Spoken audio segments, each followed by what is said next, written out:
여러분 안녕하세요. 지난 영상에서 요양원 어르신들이 들려주신 인간관계에 대한 후회 이야기를 전해드렸습니다. 많은 분들이 댓글로 영상을 보고 가족에게 전화를 하셨다는 이야기를 남겨주셨는데요. 그 댓글 하나하나를 읽으면서 저도 참 감사하고 따뜻한 마음이 들었습니다. 오늘은 그 두 번째 이야기입니다. 지난번에 예고해드렸죠. 돈과 일에 대한 후회. 요양원에서 어르신들과 이야기를 나누면서 인간관계 다음으로 가장 많이 나온 주제가 바로 이것이었습니다. 돈, 그리고 일. 그런데 여러분, 한 가지 놀라운 사실이 있습니다. 어르신들의 후회가 여러분이 예상하시는 것과 좀 다를 수 있어요. 보통 돈에 대한 후회라고 하면 더 많이 벌걸, 이런 이야기를 떠올리시잖아요. 근데 아닙니다. 어르신들이 하신 후회는 그게 아니었어요. 요양원에서 만난 84살 할아버지 한 분이 이런 말씀을 하셨습니다. 나는 돈은 꽤 모았어. 통장에 숫자는 있어. 근데 그 돈을 같이 쓸 사람이 없어. 돈을 모으느라 사람을 다 잃었거든. 이 한마디를 듣는 순간 저는 등에 소름이 쫙 돋았습니다. 통장에 돈은 있는데 같이 쓸 사람이 없다. 이게 무슨 의미인지 오늘 이 영상을 끝까지 보시면 아시게 됩니다. 오늘도 10가지 충고를 준비했습니다.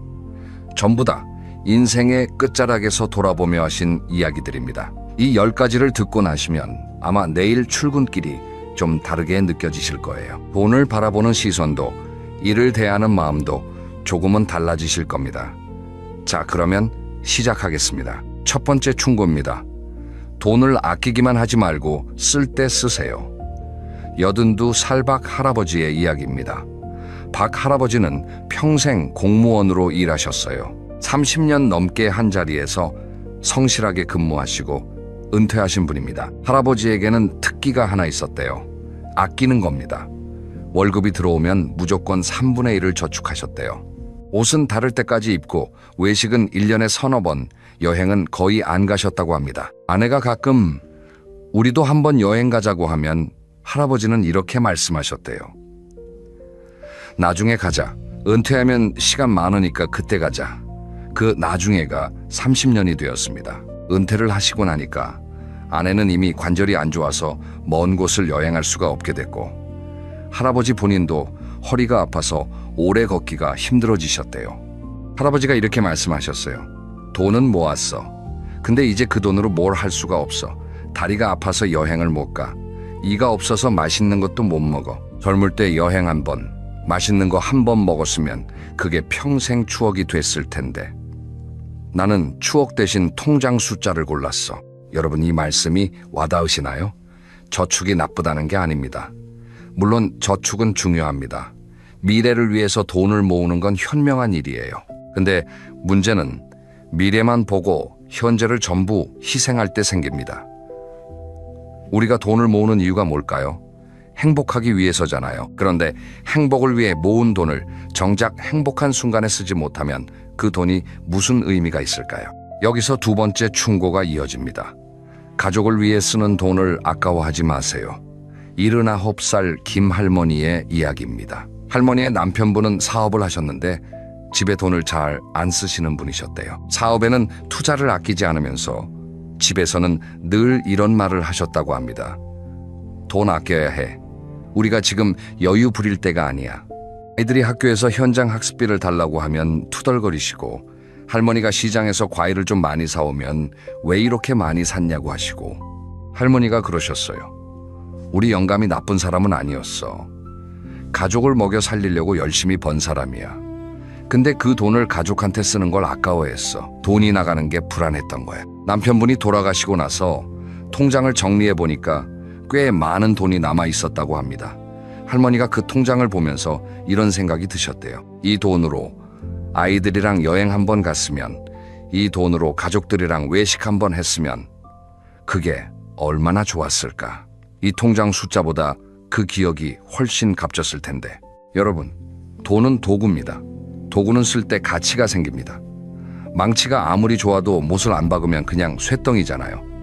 돈도 마찬가지예요. 쓰지 않는 돈은 그냥 숫자입니다. 특히 가족을 위해 쓰는 돈은 없어지는 게 아닙니다. 그 돈은 기억으로 바뀌는 거예요. 같이 먹은 외식 한 끼, 같이 간 여행 한 번, 아이한테 사준 운동화 한 켤레. 그런 것들이 나중에 가족 사이에 따뜻한 기억이 되고 그 기억이 가족을 묶어주는 끈이 됩니다. 정리합니다. 첫째, 돈을 아끼기만 하지 마세요. 쓸 수 있을 때 쓰세요. 돈은 쓸 수 있는 시기가 있습니다. 그 시기를 놓치면 통장의 숫자만 남습니다. 둘째, 가족을 위해 쓰는 돈을 아까워하지 마세요. 그 돈은 사라지는 게 아니라 기억으로 남는 겁니다. 자, 다음 챕터로 넘어가겠습니다. 이번 이야기는 아마 지금 현역에서 일하고 계신 분들에게 가장 크게 와닿을 이야기일 겁니다. 일이 전부인 줄 알았던 사람이 은퇴 후에 깨달은 것. 한번 들어보시죠. 세 번째 충고입니다. 회사는 당신을 기억하지 않습니다. 가족은 기억합니다. 87살 이 할아버지의 이야기입니다. 이 할아버지는 대기업에서 35년을 근무하셨어요. 부장까지 올라가셨고 회사에서 인정받는 분이셨다고 합니다. 할아버지의 하루는 이랬대요. 아침 6시에 일어나서 7시에 출근하고 밤 10시, 11시에 퇴근하는 생활. 주말에도 회사 나가는 날이 많았고 명절에도 업무 전화를 받으셨다고 합니다. 아이들 학교 운동회에 한 번도 간 적이 없고 아내의 생일을 챙긴 적이 손에 꼽을 정도고 가족 여행은 결혼 초에 한두 번 가고 그 뒤로는 없었대요. 왜 그랬냐고 여쭤봤더니 할아버지가 이렇게 말씀하셨어요. 나는 가족을 위해서 일한다고 생각했어. 이 집안을 내가 먹여 살린다고 생각했거든. 근데 돌아보니까 가족을 위해서 일한 게 아니었어. 일을 위해서 가족을 포기한 거였어. 이 말씀 정말 무겁습니다. 가족을 위해 일한다는 말, 우리가 정말 자주 하는 말이잖아요. 근데 할아버지는 그 말 뒤에 숨어서 가족과 보내야 할 시간을 전부 회사에 바치셨던 겁니다. 그리고 은퇴 후에 뭐가 남았냐면요. 할아버지가 은퇴하시던 날 회사에서 감사패 하나를 주셨대요. 35년 근무에 대한 감사패. 그걸 받고 집에 오셨는데 아내가 한마디 하셨대요. 수고했어요. 근데 이제 집에 있으면 뭐 하실 거예요? 그 한마디가 할아버지에게는 정말 충격이었다고 합니다. 35년 동안 집에 거의 없었으니까 아내에게 할아버지는 거의 손님 같은 존재였던 거예요. 할아버지가 이렇게 말씀하셨어요. 회사에서는 내가 없으면 안 된다고 생각했어. 근데 내가 은퇴하고 1년 지나니까 후임이 내 자리에서 잘하고 있더라고. 아무도 나를 찾지 않아. 회사는 나 없이도 돌아가. 근데 가정은 달라. 가정에서 내가 빠진 35년은 아무도 대신 채워줄 수가 없었어. 여러분, 이 이야기가 남의 이야기 같으세요? 지금 매일 야근하시는 분, 주말에도 노트북 펴시는 분, 아이 재롱 한번 제대로 못 보시는 분, 회사에서의 내 자리는 내가 떠나면 다른 사람이 채웁니다. 빠르면 한 달, 늦어도 석 달이면 후임자가 옵니다. 근데 가정에서의 내 자리는 아무도 대신할 수 없습니다. 아버지의 자리, 어머니의 자리, 남편의 자리, 아내의 자리, 그 자리는 오직 나만 채울 수 있어요. 여기서 네 번째 충고가 나옵니다. 칼퇴가 부끄러운 게 아닙니다. 80살 장 할아버지의 이야기예요. 장 할아버지도 회사원이셨는데 이분은 좀 독특한 분이셨대요. 젊었을 때 같은 부서에 후배가 한 명 있었는데 그 후배가 매일 칼퇴를 했다고 합니다. 다른 사람들이 다 야근하는데 혼자 정시에 퇴근하는 거예요. 사람들이 그 후배를 뒤에서 수군거렸대요. 쟤는 일에 욕심이 없어. 쟤는 승진 못할 거야. 할아버지도 그렇게 생각하셨다고 합니다. 근데 세월이 흘러서 할아버지가 요양원에 계시다가 그 후배의 소식을 들으셨대요. 그 후배는 퇴근 후 시간을 아이들과 보내고 주말에는 가족과 여행을 다니고 취미 활동도 꾸준히 했더랍니다. 은퇴 후에도 취미 모임에서 사람들과 어울리며 건강하게 지내고 계시다는 거예요. 반면에 할아버지 자신은 은퇴 후에 갈 곳이 없었습니다. 취미도 없고 친구도 없고 회사가 삶의 전부였으니까 회사를 떠나니 삶 자체가 텅 비어버린 거예요. 할아버지가 이렇게 말씀하셨어요. 그때 그 후배가 옳았어.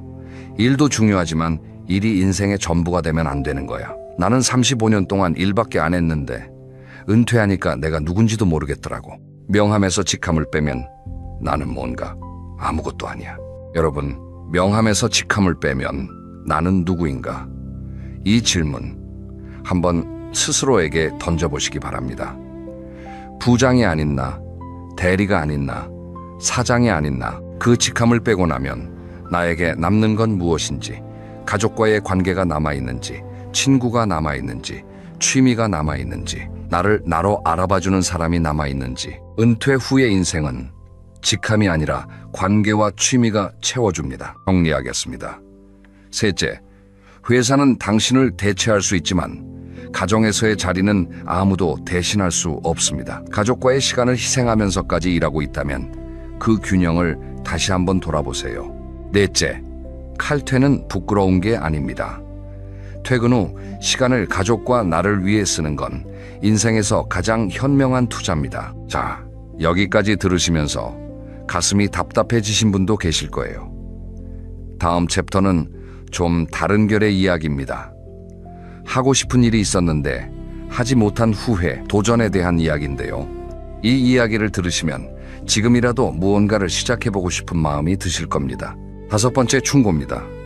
안정만 좇지 마세요. 한 번쯤은 좋아하는 걸 해보세요. 여든한 살조 할머니의 이야기입니다. 할머니는 젊었을 때 노래를 정말 좋아하셨대요. 동네에서 노래 잘하기로 소문이 나셨고 주변에서 가수 해봐라, 합창단이라도 들어가봐라 이런 이야기를 많이 들으셨다고 합니다. 근데 할머니의 아버지가 반대하셨대요. 노래가 밥 먹여주냐? 공장이라도 가서 돈을 벌어야지. 할머니는 결국 노래를 포기하고 공장에 취직하셨습니다. 그 뒤로 결혼하고 아이 낳고 생활에 치여서 노래를 부를 시간이 없어졌대요. 할머니가 이렇게 말씀하셨어요. 나는 노래를 포기한 게 아니라 미뤄둔 거라고 생각했어. 나중에 시간 나면 하지. 나중에 여유 되면 하지. 근데 그 나중이 60년이 지나도 안 왔어. 여러분, 이 나중에라는 말, 우리 모두 참 자주 하는 말이죠. 나중에 시간 나면 그림 배워야지. 나중에 여유 되면 여행 가야지. 나중에 은퇴하면 글을 써봐야지.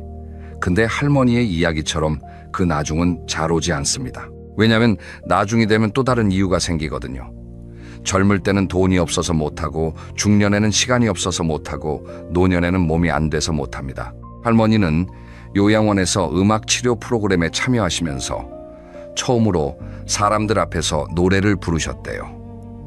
81살에 처음으로요. 할머니가 그러셨어요. 노래 부르니까 눈물이 나더라고. 내가 이걸 왜 이제야 하나 싶어서. 목소리는 다 늙었지만 노래를 부를 때만큼은 내가 20살로 돌아간 기분이야. 여기서 여섯 번째 충고가 이어집니다. 실패가 두려워서 시작도 안 하면 그게 가장 큰 실패입니다. 85살 류 할아버지의 이야기입니다. 류 할아버지는 젊었을 때 사진 찍는 걸 좋아하셨대요. 카메라를 들고 산에 다니면서 풍경 사진을 찍는 게 유일한 취미였다고 합니다. 주변에서 사진관을 차려보라는 이야기를 많이 들으셨는데 할아버지는 망설이셨대요. 사진관 차려봐야 돈이 안 될 거야. 실패하면 어떡해? 가족이 굶으면 어떡해? 그래서 안정적인 직장을 선택하셨고 카메라는 서랍 속에 넣어두셨습니다. 그 뒤로 40년이 지났습니다. 할아버지가 은퇴하시고 서랍을 정리하다가 옛날 카메라를 발견하셨대요. 필름 카메라였는데 안에 현상하지 않은 필름이 들어있었다고 합니다. 할아버지가 그 필름을 현상해 보셨더니 젊었을 때 찍은 산 사진이 나왔대요. 그 사진을 보시면서 할아버지가 이렇게 말씀하셨어요. 이 사진 속에 있는 사람은 꿈이 있는 사람이었어. 근데 나는 그 꿈을 서랍에 넣어두고 40년 동안 한 번도 안 꺼냈어. 실패할까 봐. 근데 지금 생각하면 실패해도 괜찮았어. 적어도 해봤다는 후회 없는 마음이 남았을 텐데. 안 해본 건 후회만 남아. 여러분, 이 말씀에 정말 공감하시는 분 많으실 거예요. 해보고 실패한 건 시간이 지나면 경험이 됩니다. 웃으면서 이야기할 수도 있어요. 그때 내가 이런 걸 해봤는데 말이야 하고요. 근데 해보지 않은 건 시간이 지나면 후회가 됩니다. 그때 했으면 어땠을까? 이 생각이 평생을 따라다닙니다. 물론 현실적인 제약이 있습니다. 당장 먹고 살아야 하니까 좋아하는 것만 할 수는 없어요. 근데 꼭 전부를 걸지 않아도 됩니다. 주말에 1시간, 퇴근 후에 30분이라도요. 좋아하는 걸 조금씩 해보는 거예요. 글 쓰는 게 좋으면 블로그 하나 시작해보시고, 그림 그리는 게 좋으면 색연필 한 세트 사보시고, 노래가 좋으면 동네 합창단에 가입해보시고, 완벽하게 할 필요 없습니다. 그냥 시작하는 겁니다. 정리합니다. 다섯째, 좋아하는 일을 나중에로 미루지 마세요. 그 나중에는 오지 않을 수 있습니다. 지금 조금이라도 시작하세요. 여섯째, 실패가 두려워서 시작하지 않는 것이 가장 큰 실패입니다. 해보고 실패하면 경험이 되고 안 해보면 후회만 남습니다. 자, 다음 이야기도 정말 중요한 이야기인데요. 은퇴 준비에 대한 이야기입니다. 이건 특히 지금 40대, 50대이신 분들에게 꼭 들어보시라고 권하고 싶은 이야기예요. 일곱 번째 충고입니다. 은퇴 준비는 돈만 하는 게 아닙니다. 할 일을 준비하세요. 83살 정 할아버지의 이야기입니다. 정 할아버지는 중소기업 사장님이셨어요. 직원 30명 정도 되는 회사를 운영하셨다고 합니다. 할아버지의 하루는 전부 회사였대요. 아침에 눈 뜨면 회사 걱정, 밤에 눈 감으면 회사 걱정, 주말도 공휴일도 할아버지에게는 쉬는 날이 아니라 일하는 날이었습니다. 그러다가 70살이 넘으시면서 건강이 급격히 나빠지셨대요. 결국 회사를 정리하시고 은퇴를 하셨습니다. 그런데 은퇴하시고 나서 할아버지에게 심각한 문제가 생겼어요. 할 일이 없는 겁니다. 매일 아침에 일어나면 갈 곳이 없습니다. 만날 사람도 없습니다. 할아버지의 인간관계가 전부 사업관계였거든요. 거래처 사장, 직원들, 은행 담당자, 사업을 접으니까 그 사람들도 다 사라졌습니다. 할아버지가 이렇게 말씀하셨어요. 사업할 때는 하루가 24시간도 모자랐어. 근데 은퇴하니까 하루가 이틀 같아. 아침에 일어나서 밤까지 할 게 아무것도 없어. 텔레비전 틀어놓고 멍하니 앉아있으면 내가 왜 사는지 모르겠더라고. 여러분, 은퇴 후 우울증이라는 말 들어보셨죠? 실제로 은퇴 후 첫 1년이 정신 건강에 가장 위험한 시기라고 합니다. 갑자기 사회적 역할이 사라지면서 자존감이 떨어지고 무기력해지는 거예요. 할아버지도 그 과정을 겪으셨습니다. 은퇴 후 2년 동안 거의 집 밖에 안 나가시다가 결국 우울증 진단을 받으시고 그 뒤에 요양원에 오시게 됐다고 합니다. 할아버지가 깨달으신 건 이겁니다. 은퇴 준비를 돈으로만 했어. 연금, 저축, 부동산. 돈 걱정은 없게 해놨어. 근데 정작 매일 뭘 할 건지, 누구를 만날 건지 그건 하나도 준비를 안 했어. 돈이 있어도 할 일이 없으면 사는 게 아니야. 여기서 8번째 충고가 나옵니다. 은퇴 전에 회사 밖의 관계를 만들어 두세요. 76살남 할머니의 이야기입니다. 할머니는 은퇴하신 남편을 보면서 느낀 것을 말씀해 주셨어요. 할머니의 남편분은 은퇴 후에 친구가 한 명도 없었대요.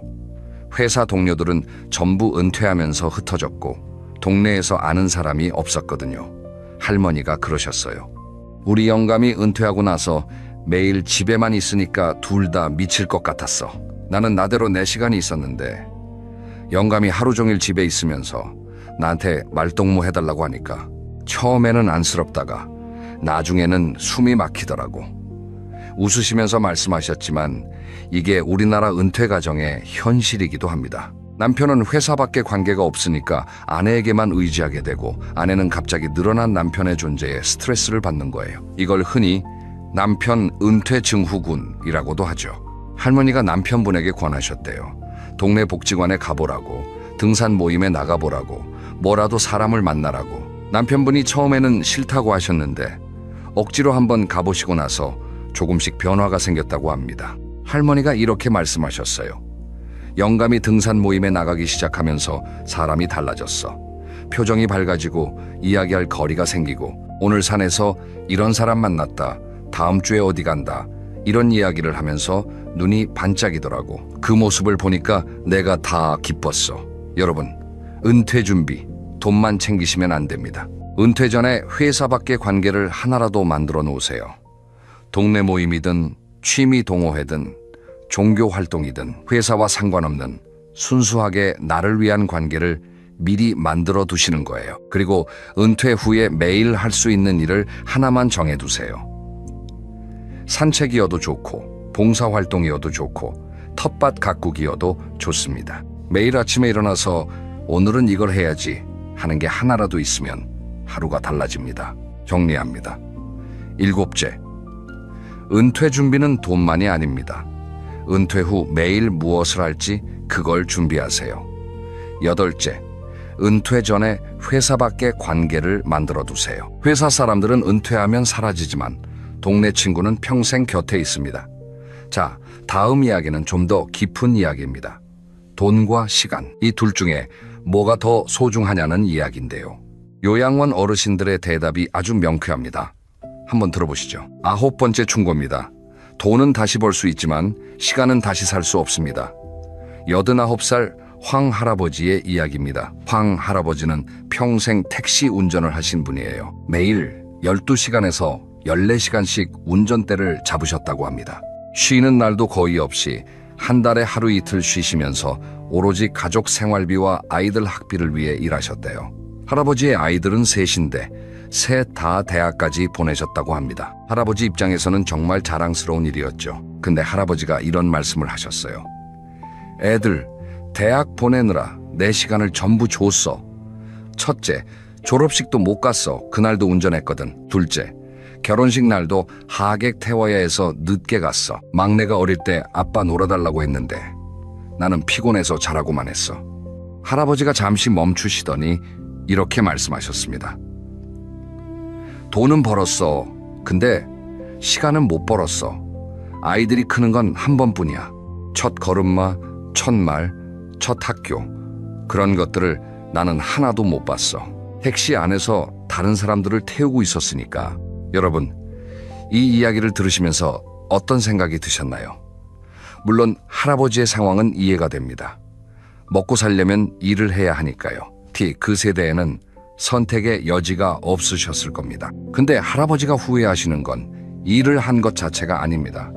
시간의 가치를 몰랐던 것, 그걸 후회하시는 거예요. 매일 14시간 일하면서 그중 1시간만이라도 아이들과 보냈으면, 일요일 하루를 쉬면서 아이들 손잡고 공원에 한번 갔으면, 그 1시간, 그 하루가 지금 할아버지에게는 세상 무엇과도 바꿀 수 없는 시간인 겁니다. 할아버지가 이런 비유를 해주셨어요. 시간은 말이야 모래시계 같은 거야. 위에서 모래가 떨어지는데 손으로 잡을 수가 없어. 잡으려고 하면 손가락 사이로 빠져나가. 돈은 잃어버려도 다시 모을 수 있는데 모래는 한번 떨어지면 끝이야. 여러분, 지금 여러분의 모래시계에서 모래가 떨어지고 있습니다. 오늘 하루는 다시 오지 않는 하루입니다.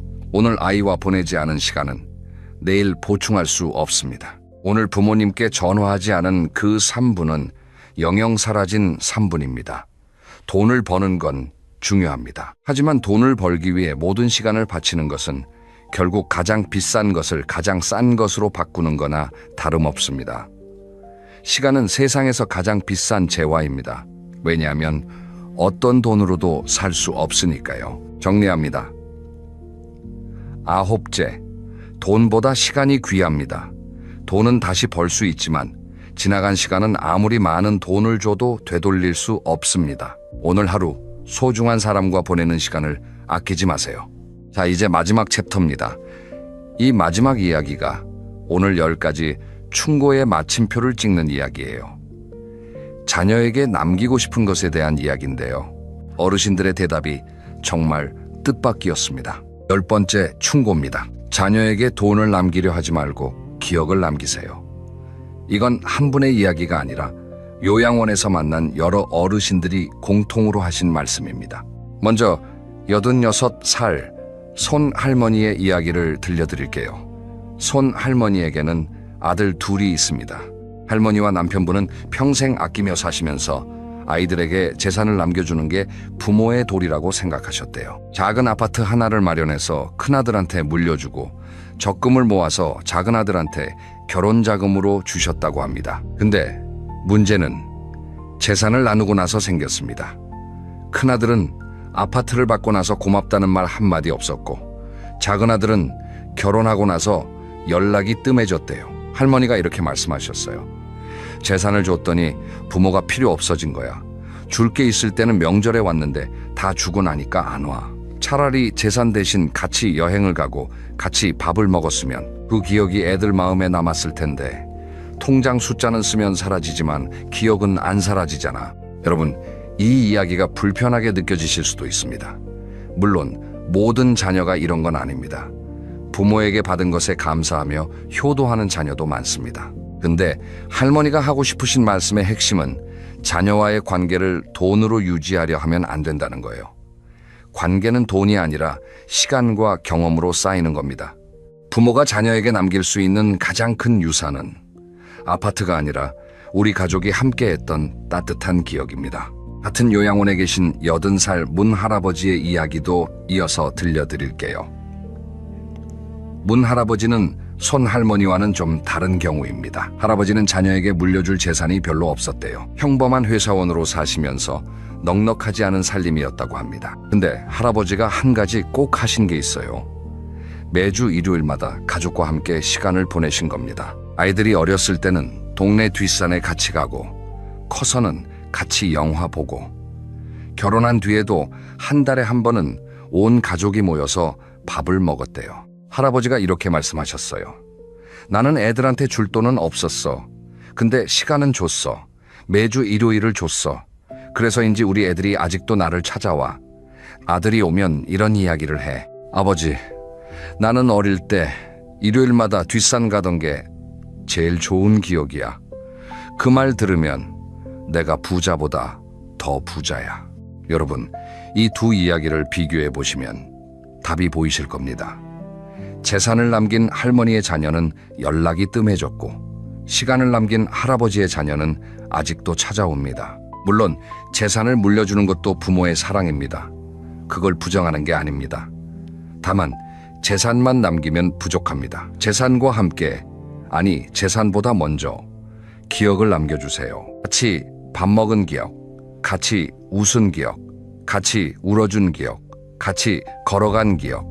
그런 기억이 많은 가족은 돈이 없어도 흩어지지 않습니다. 할아버지가 마지막에 이런 말씀을 하셨어요. 죽을 때 통장은 못 가져가. 근데 기억은 가져가. 내가 죽어도 내 아이들 마음속에 아빠와 뒷산 가던 일요일이 남아있을 거야. 그게 내가 남기는 유산이야. 정리합니다. 열째, 자녀에게 돈보다 기억을 남기세요. 통장 숫자는 쓰면 사라지지만 함께한 시간의 기억은 영원히 남습니다. 그 기억이야말로 가장 값진 유산입니다. 여기까지 오늘의 이야기를 전부 들려드렸습니다. 긴 이야기였는데 끝까지 함께해 주셔서 정말 감사합니다. 오늘 요양원 어르신들이 전해주신 돈과 일에 대한 충고 10가지를 정리해 볼게요. 첫째, 돈을 아끼기만 하지 말고 쓸 수 있을 때 쓰세요. 둘째, 가족을 위해 쓰는 돈을 아까워하지 마세요. 그 돈은 기억이 됩니다. 셋째, 회사는 당신을 대체하지만 가정에서의 자리는 대체할 수 없습니다. 넷째, 칼퇴는 부끄러운 게 아닙니다. 퇴근 후의 시간이 인생을 채워줍니다. 다섯째, 좋아하는 일을 나중으로 미루지 마세요. 그 나중은 오지 않을 수 있습니다. 여섯째, 실패가 두려워 시작하지 않는 게 가장 큰 실패입니다. 일곱째, 은퇴 준비는 돈만이 아닙니다. 매일 할 일을 준비하세요. 여덟째, 은퇴 전에 회사 밖의 관계를 만들어 두세요. 아홉째, 돈보다 시간이 귀합니다. 지나간 시간은 돈으로도 되돌릴 수 없습니다. 열째, 자녀에게 재산 대신 기억을 남기세요. 함께한 시간이 가장 큰 유산입니다. 여러분, 지난 영상에서도 말씀드렸지만 어르신들의 후회에는 공통점이 있습니다. 전부 다 되돌릴 수 없는 것에 대한 후회라는 겁니다. 돈은 잃어도 다시 벌 수 있습니다. 직장은 잃어도 다시 구할 수 있습니다. 근데 시간은 한 번 지나가면 끝입니다. 아이들이 어린 시절은 한 번뿐입니다. 부모님이 건강하신 시간도 영원하지 않습니다. 그리고 그 시간 속에서 만들어지는 기억, 그게 결국 우리 인생의 전부입니다. 통장 잔고가 얼마인지는 나중에 아무도 기억하지 않습니다. 어떤 직함을 가졌는지도 아무도 기억하지 않습니다. 기억되는 건 단 하나, 그 사람이 곁에 있을 때 따뜻했는지 차가웠는지, 함께 있을 때 행복했는지 외로웠는지, 그것만 남습니다. 요양원의 한 할머니가 저에게 이런 말씀을 하셨어요. 부자로 죽은 사람은 많아. 근데 행복하게 죽은 사람은 드물어. 행복하게 죽는 사람은 돈이 많은 사람이 아니라 곁에 사람이 있는 사람이야. 여러분, 오늘 퇴근하시면 딱 3가지만 해보시겠어요? 하나, 가족에게 수고했어. 한마디 해주세요. 둘, 오래전에 미뤄둔 하고 싶은 일 딱 하나만 적어보세요. 셋, 이번 주말에 가족과 밥 한 끼 같이 먹는 약속을 잡아보세요. 이 세 가지가 10가지 충고를 실천하는 첫 걸음입니다. 어르신들이 저에게 부탁하셨습니다. 우리처럼 후회하지 않게 아직 시간이 있는 사람들에게 꼭 전해줘. 오늘도 어르신들의 목소리를 대신해서 여러분에게 전했습니다.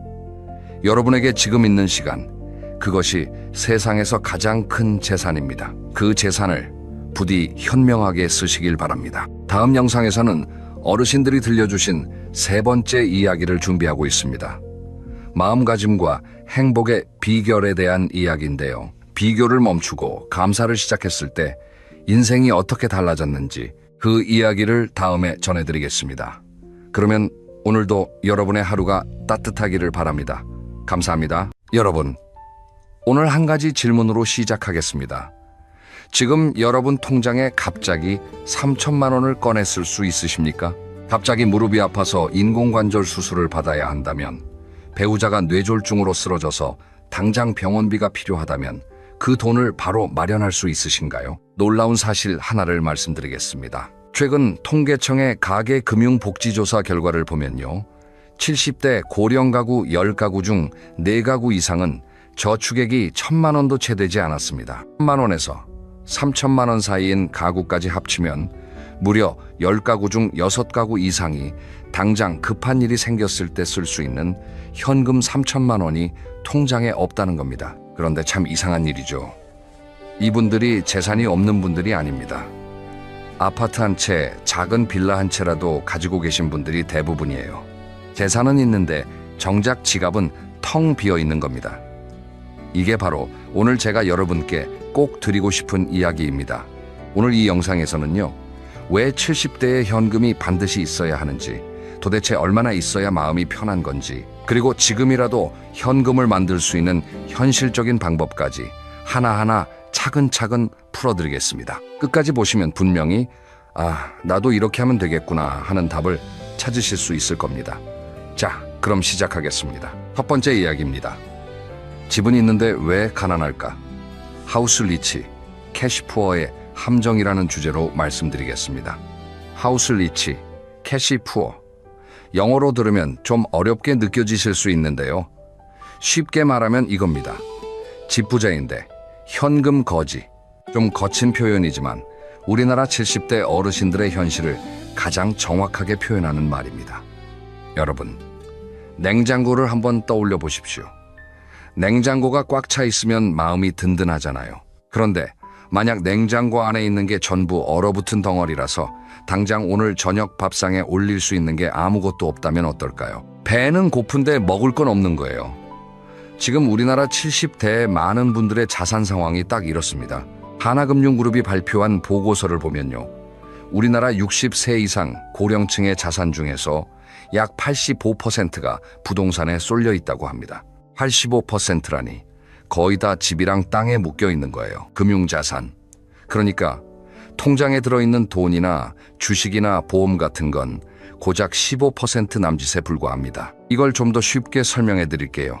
예를 들어 김 할아버지가 전체 재산이 3억 원이라고 해봅시다. 그중에 2억 5,500만 원이 아파트 한 채에 묶여 있고 실제로 통장에 들어있는 돈은 4,500만 원 정도밖에 안 되는 겁니다. 그런데 이 4,500만 원 중에서도 보험이니 적금이니 이것저것 빼면 당장 쓸 수 있는 현금은 정말 얼마 안 됩니다. 이게 미국이나 일본 같은 나라하고 비교하면 정말 차이가 크거든요.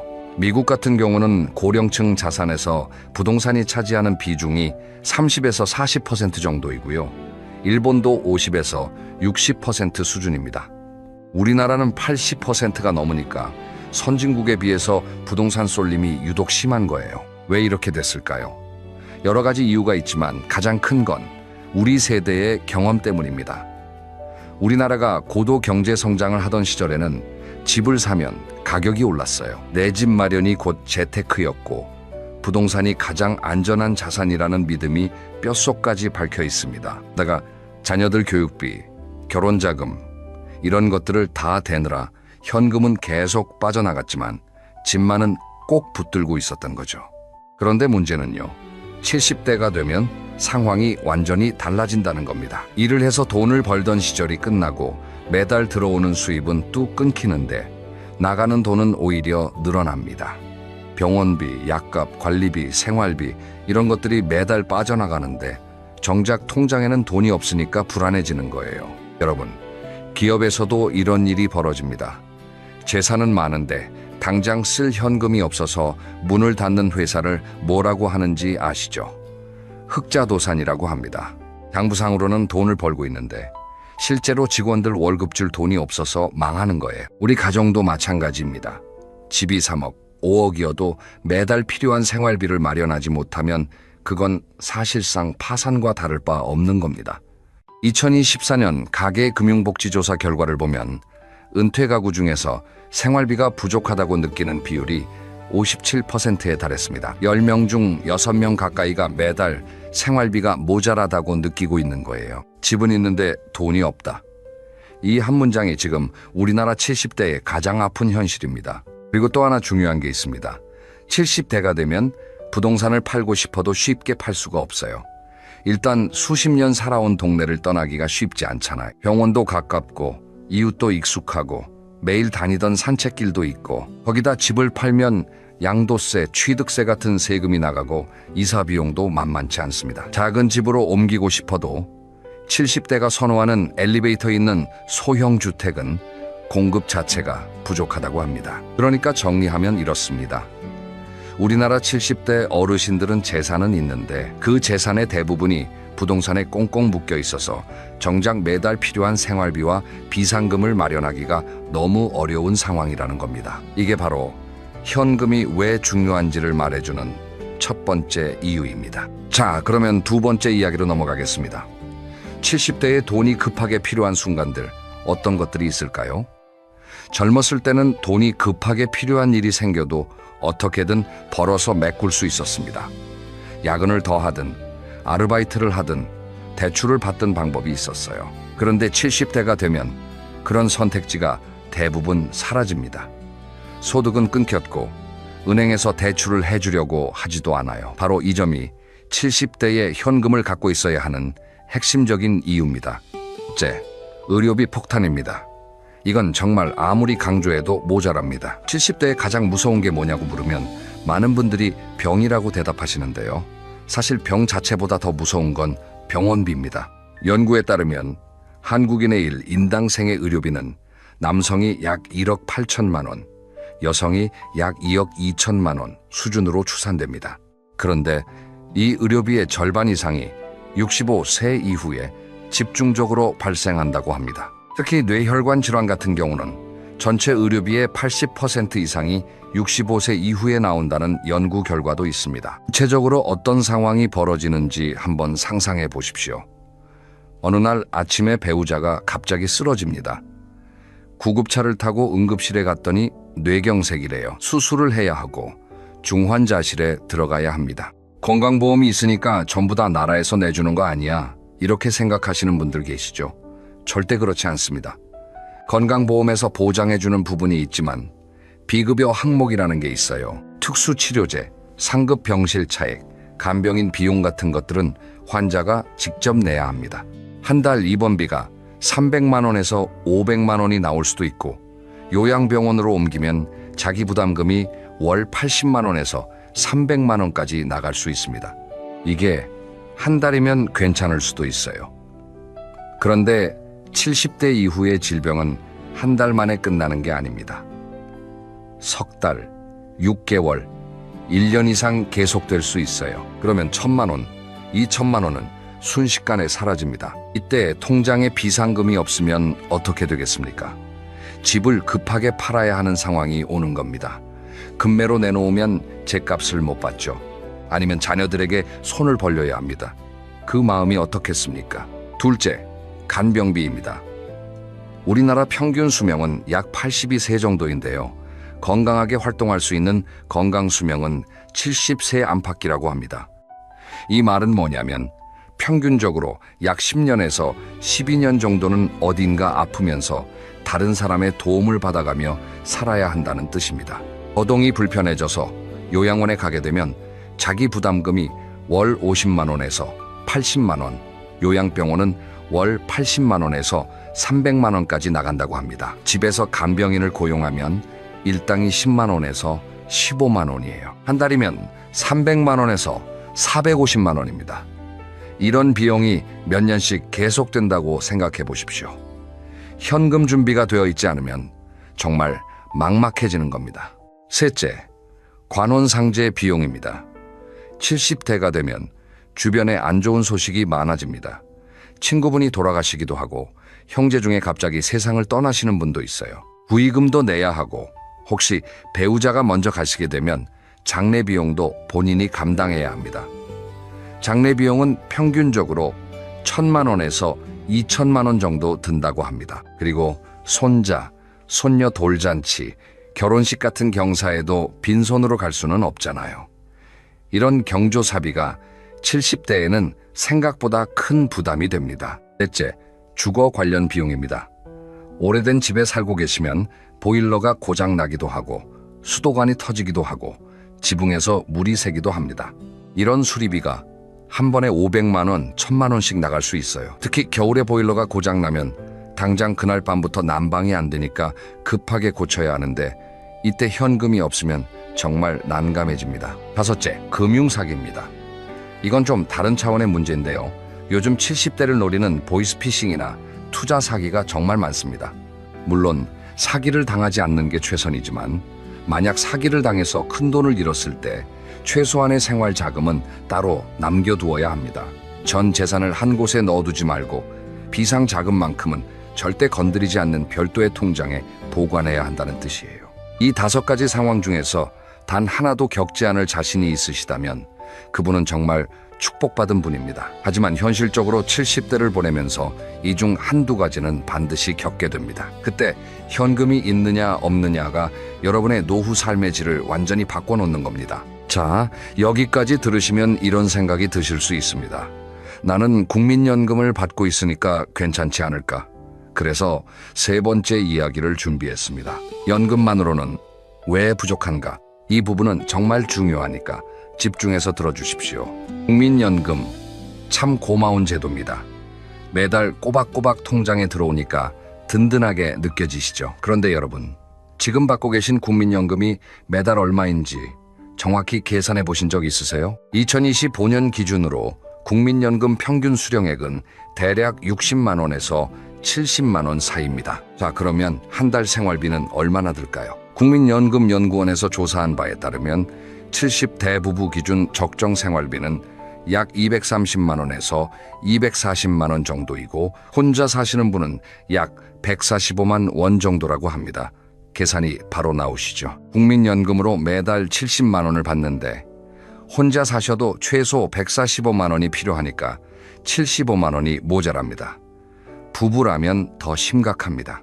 이 130만 원이 필요한데 부부 합산 연금이 120만 원이면 110만 원이 부족한 거예요. 이 부족분을 어디서 메꿀 수 있을까요? 회직연금이나 개인연금이 있는 분은 다행이지만 우리나라 70대 중에서 3층 연금, 그러니까 국민연금, 퇴직연금, 개인연금 세 가지를 다 갖추고 계신 분은 그리 많지 않습니다. 특히 지금 70대이신 분들은 국민연금 제도가 완전히 자리 잡기 전에 사회생활을 시작하신 세대예요. 가입 기간이 짧은 분이 많고 퇴직금을 중간 정산해서 주택 구입이나 자녀 교육비로 쓰신 분도 많습니다. 그래서 연금만으로는 생활비를 감당하기 어려운 분들이 대다수라는 겁니다. 여기에 물가 상승이라는 보이지 않는 적도 있습니다. 여러분, 10년 전에 짜장면이 얼마였는지 기억하세요? 지금은 많이 올랐잖아요. 물가는 계속 오르는데 연금 인상률은 그 속도를 따라가지 못합니다. 지금 70만 원이 5년 후, 10년 후에는 실질적으로 50만 원, 40만 원의 가치밖에 안 될 수 있다는 얘기입니다. 한 가지 더 중요한 이야기를 드리겠습니다.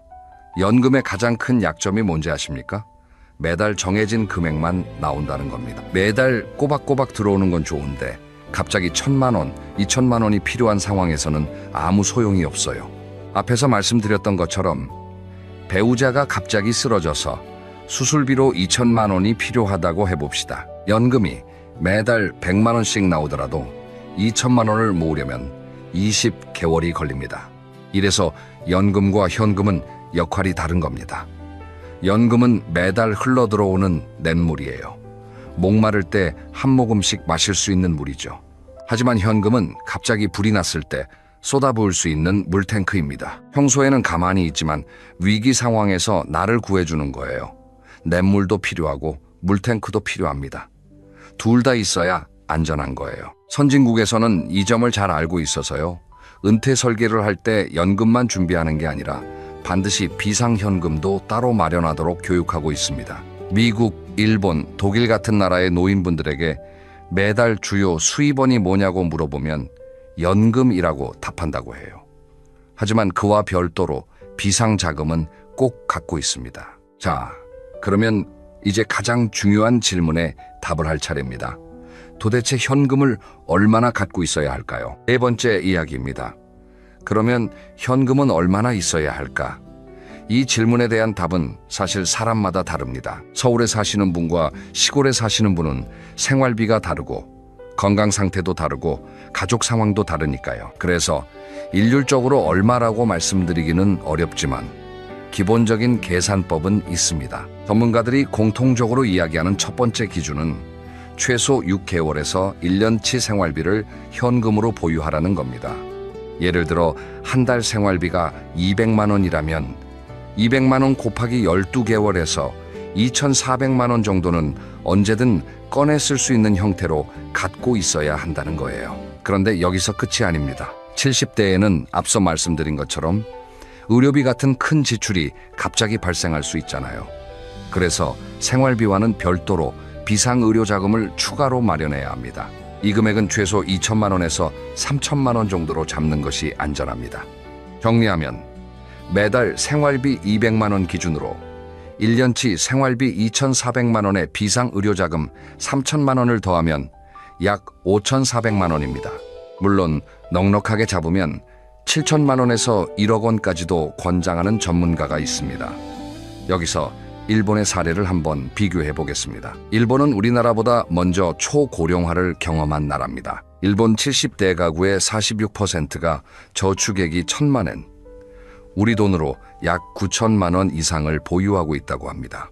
일본의 70대 거의 절반이 현금성 자산으로 1억 원 가까이 갖고 있다는 뜻이에요. 왜 그러냐면 일본은 오래전에 부동산 버블이 꺼진 경험이 있어요. 집값이 반토막 나는 걸 직접 겪었던 세대이기 때문에 부동산보다 현금을 더 신뢰하게 된 겁니다. 우리나라는 아직 부동산에 대한 믿음이 강하지만 일본의 사례를 보면 현금의 중요성을 무시해서는 안 된다는 걸 알 수 있습니다. 물론 이렇게 말씀드리면 나는 그렇게 큰 돈이 없는데 어떡하지? 하고 걱정되실 수 있습니다. 그래서 현실적인 기준을 하나 더 드리겠습니다. 전문가들은 전체 자산에서 금융자산, 그러니까 현금화할 수 있는 자산의 비율을 최소 30%에서 50%까지 높이라고 조언합니다. 지금 전체 자산이 3억 원이라면 그중 9천만 원에서 1억 5천만 원 정도는 부동산이 아닌 통장이나 예금이나 채권 같은 형태로 갖고 있어야 한다는 거예요. 이건 한꺼번에 만들어야 하는 게 아닙니다. 지금부터 조금씩 할 수 있는 만큼 현금 비중을 높여가면 됩니다. 중요한 건 방향을 아는 거예요. 지금 내 자산이 부동산에 너무 몰려 있다는 걸 인식하고 조금씩이라도 현금 쪽으로 옮겨가는 노력을 시작하는 것이 핵심입니다. 그리고 한 가지 더 말씀드릴 게 있는데요. 현금이라고 해서 꼭 은행 보통 예금에만 넣어두라는 뜻은 아닙니다. 언제든 꺼내 쓸 수 있는 유동성을 유지하면서도 약간의 이자를 받을 수 있는 방법도 있어요. 이건 다섯 번째 이야기에서 좀 더 자세히 다루겠습니다. 여기서 잠깐 한 가지 질문을 드리겠습니다. 혹시 지금 이 영상을 보시면서 우리 집은 부동산밖에 없는데 그럼 어떻게 현금을 만들지? 하고 고민되시는 분 계시죠? 바로 그 이야기를 지금부터 하겠습니다. 다섯 번째 이야기입니다. 현금을 만드는 5가지 현실적인 방법. 제가 지금부터 말씀드리는 방법들은 당장 내일부터 알아볼 수 있는 현실적인 것들로만 골랐습니다. 너무 복잡하거나 전문적인 투자 이야기는 하지 않겠습니다. 우리 70대 어르신들이 직접 실행할 수 있는 것 위주로 설명드리겠습니다. 첫째, 주택연금입니다. 주택연금은 본인 소유의 집을 담보로 맡기고 매달 일정 금액을 연금처럼 받는 제도입니다. 한국주택금융공사에서 보증을 해주기 때문에 안전합니다. 많은 분들이 주택연금에 대해서 오해를 가지고 계세요. 집을 나라에 빼앗기는 거 아니야?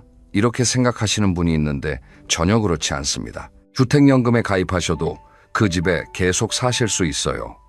돌아가실 때까지 사시고 나중에 받은 연금액을 정산한 후에 남는 부분은 자녀에게 상속도 가능합니다. 예를 들어 볼게요. 공시가격 3억 원짜리 집에 사시는 70세 분이 주택연금에 가입하시면 매달 약 90만 원에서 100만 원 정도의 연금을 받을 수 있습니다. 이걸 국민연금과 합치면 상당한 월 수입이 되겠죠. 그리고 주택연금에는 수시 인출 기능이라는 것도 있어서 의료비 같은 목돈이 필요할 때 한꺼번에 일정 금액을 뺐을 수도 있습니다.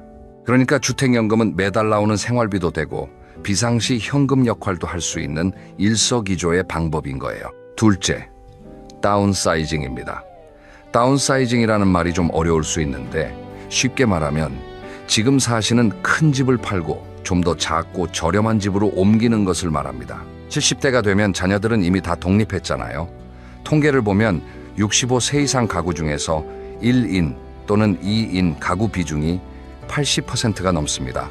두 분이서 혹은 혼자서 30평대 아파트에 사실 필요가 있을까요? 예를 들어 5억 원짜리 아파트를 팔고 3억 원짜리 소형 아파트로 옮기시면 2억 원의 현금이 생깁니다. 이 2억 원을 잘 운용하면 매달 꾸준한 수입도 만들 수 있고 비상금도 확보할 수 있어요. 물론 이사가 쉬운 일은 아닙니다. 정든 동네를 떠나야 하고 짐도 줄여야 하고 여러모로 귀찮은 일이 많습니다. 하지만 노후의 경제적 안정이라는 큰 그림에서 보면 다운사이징은 매우 효과적인 방법입니다. 셋째, 연금 다층화입니다. 이건 국민연금 외에 추가적인 연금 수입을 만드는 방법을 말합니다. 3층 연금이 기본이고 4층, 5층까지 쌓을 수 있습니다. 4층 연금은 바로 방금 말씀드린 주택연금이나 농지연금이 해당됩니다. 5층 연금은 개인적으로 추가 가입하는 연금보험이나 타깃 인컴 펀드, 약자로 TIF라고 부르는 상품이 있어요. 이건 매달 일정한 수익을 배당 형태로 돌려주는 금융상품인데 70대 이후에 안정적인 현금 흐름을 만드는 데 도움이 됩니다. 또 하나, 최근에는 종신보험의 사망보험금을 살아있을 때 연금으로 전환할 수 있는 제도도 나왔습니다. 혹시 예전에 가입해놓은 종신보험이 있으시다면 이걸 연금으로 바꿀 수 있는지 보험사에 한번 문의해 보시는 것도 좋겠습니다. 넷째, 금융자산 재배치입니다. 이건 어려운 투자를 하라는 뜻이 아닙니다. 지금 가지고 계신 금융자산의 구조를 좀 정리하자는 거예요. 예를 들어 오래전에 가입해서 이자가 거의 안 붙는 적금이나 수익률이 너무 낮은 보험이 있다면 이걸 정리해서 좀 더 유리한 상품으로 옮기는 겁니다. 70대에 맞는 금융 원칙이 있습니다. 100에서 자기 나이를 빼라는 법칙인데요. 70세이시면 100에서 70을 빼서 30, 즉 전체 금융자산의 30% 정도만 주식이나 펀드 같은 공격적 상품에 나머지 70%는 예금이나 채권 같은 안전한 상품에 넣으라는 뜻입니다. 중요한 건 절대 대박을 노리지 마시라는 것. 70대의 투자 목표는 대박이 아니라 잃지 않는 것입니다. 연 3%에서 4% 정도의 안정적인 수익이면 충분합니다. 다섯째, 근로소득 활용입니다. 70대에 무슨 일을 하느냐고 생각하실 수 있지만 사실 요즘은 70대에도 일하시는 분들이 많습니다. 통계에 따르면 70대 취업률이 30%를 넘었다고 해요. 10명 중 3명은 어떤 형태로든 일을 하고 계시다는 겁니다. 꼭 힘든 육체 노동을 하라는 게 아닙니다. 경비 일을 하시는 분도 있고 아파트 관리를 하시는 분도 있고 본인의 전문 분야에서 상담이나 교육을 하시는 분도 있어요. 정부에서도 노인 일자리 사업을 통해 다양한 일자리를 제공하고 있습니다. 일을 하면 두 가지 좋은 점이 있습니다. 첫째는 당연히 추가 수입이 생깁니다. 한 달에 50만 원에서 100만 원이라도 벌면 그만큼 비상금을 모으는 속도가 빨라지고 저축 자산이 줄어드는 속도도 늦출 수 있어요. 둘째는 사회적 활동을 유지할 수 있다는 겁니다. 70대에 아무 역할 없이 집에만 계시면 몸도 마음도 빠르게 쇠약해집니다. 적절한 활동은 건강 유지에도 큰 도움이 됩니다. 이 5가지 방법을 한꺼번에 다 하실 필요는 없습니다. 본인 상황에 맞는 한두 가지부터 시작하시면 됩니다. 주택연금이 맞는 분이 있고 다운사이징이 더 현실적인 분이 있고 근로소득이 가능한 분이 있을 겁니다. 중요한 건 어떤 방법이든 시작하는 거예요. 가만히 있으면 아무것도 달라지지 않습니다. 자, 이제 거의 마지막으로 가고 있습니다. 현금을 만드는 것도 중요하지만 그 현금을 지키는 것도 그만큼 중요합니다. 6번째 이야기입니다. 현금을 지키는 기술. 사기와 낭비로부터 내 돈 보호하기라는 주제로 말씀드리겠습니다. 어렵게 마련한 현금을 한순간에 잃어버리는 경우가 70대에 특히 많습니다. 크게 3가지를 조심하셔야 해요. 첫째, 금융 사기입니다. 요즘 보이스피싱이 정말 교묘해졌습니다. 검찰이나 금융감독권을 사칭하면서 어르신 계좌가 범죄에 이용되고 있습니다. 안전한 계좌로 돈을 옮기세요 라고 하는 전화 혹시 받아보신 적 없으세요? 절대 속으시면 안 됩니다. 어떤 공공기관도 전화로 돈을 옮기라고 하는 일은 없습니다. 그리고 원금 보장에 월 5% 수익, 이런 투자를 권유하는 지인이나 업자가 있다면 100% 사기입니다. 세상에 원금이 보장되면서 월 5% 수익을 주는 투자는 존재하지 않습니다. 특히 오래된 친구가 좋다고 소개해주는 투자가 더 위험합니다. 그 친구도 모르고 속고 있는 경우가 대부분이에요. 현금을 보호하는 가장 좋은 방법은 분산입니다. 한 통장에 다 넣어두지 마시고 여러 곳에 나눠서 보관하십시오. 둘째, 충동적인 투자입니다. 주변에서 주식으로 돈을 벌었다, 부동산으로 큰 돈을 만들었다, 이런 이야기를 들으면 마음이 흔들릴 수 있습니다. 하지만 70대의 투자로 큰 돈을 잃으면 회복할 시간이 없습니다. 30대, 40대는 잃어도 다시 벌 수 있지만 70대는 그럴 수가 없어요. 특히 요즘 유행하는 가상화폐나 해외 선물 같은 고위험 투자는 절대 하지 마십시오. 이런 건 전문가들도 손해를 보는 시장입니다. 노후 자금은 수익보다 안전이 우선이에요. 셋째, 자녀에 대한 과도한 지원입니다. 이건 좀 말씀드리기 조심스러운 부분인데요. 우리나라 부모님들은 자녀에게 참 많이 해주시잖아요. 결혼 자금, 주택 구입 자금, 손주 교육비까지. 그런데 본인의 노후 자금을 깎아서 자녀에게 주시는 건 정말 위험합니다. 비행기를 타면 안전방송에서 이런 말 하잖아요. 산소 마스크가 떨어지면 본인 것부터 먼저 착용하세요. 내가 먼저 안전해야 다른 사람도 도울 수 있는 겁니다. 노후 자금도 마찬가지입니다. 부모님이 경제적으로 무너지면 결국 그 부담은 자녀에게 돌아갑니다. 지금 조금 덜 도와주더라도 부모님 스스로가 건강하게 경제적으로 자립해서 사시는 게 자녀들에게도 가장 큰 도움이 됩니다. 50대에서는 노후를 위해 자녀가 필요하다고 생각하는 비율이 48% 정도로 절반이 안 됩니다. 반대로 말하면 절반 이상이 은퇴 후 스스로 살겠다는 의지를 갖고 있다는 거예요. 그리고 20대, 30대 자녀 세대에서도 부모를 경제적으로 지원하겠다는 비율은 30% 정도밖에 되지 않습니다. 자녀에게 기대하기보다 스스로 준비하는 게 현실적입니다. 이제 마무리할 시간입니다. 오늘 이야기한 내용을 간단하게 정리해 드리겠습니다. 첫째, 우리나라 70대 대부분은 자산의 80% 이상이 부동산에 묶여 있어서 정작 급할 때 쓸 현금이 부족합니다. 이것이 하우스 리치, 캐시 푸어 현상이고 바로 여러분이 현금을 반드시 확보해야 하는 이유입니다. 둘째, 70대에는 의료비, 간병비, 경조사비, 주거 수리비, 금융 사기 피해 등 갑작스러운 큰 지출이 발생할 확률이 매우 높습니다. 이런 상황에서 현금이 없으면 삶 전체가 흔들릴 수 있습니다. 셋째, 국민연금은 소중한 수입원이지만 매달 정해진 금액만 나오기 때문에 목돈이 필요한 위기 상황에는 대응이 어렵습니다. 연금은 냇물이고 현금은 물탱크입니다. 둘 다 있어야 합니다. 넷째, 현금의 적정 규모는 최소 1년치 생활비에 비상의료 자금 2천만 원에서 3천만 원을 더한 금액입니다. 전체 자산에서 현금화 가능한 자산의 비율을 30% 이상으로 끌어올리는 것이 목표입니다. 다섯째, 현금을 만드는 방법으로는 주택연금, 다운사이징, 연금 다층화, 금융자산 재배치, 근로소득 활용이 있습니다.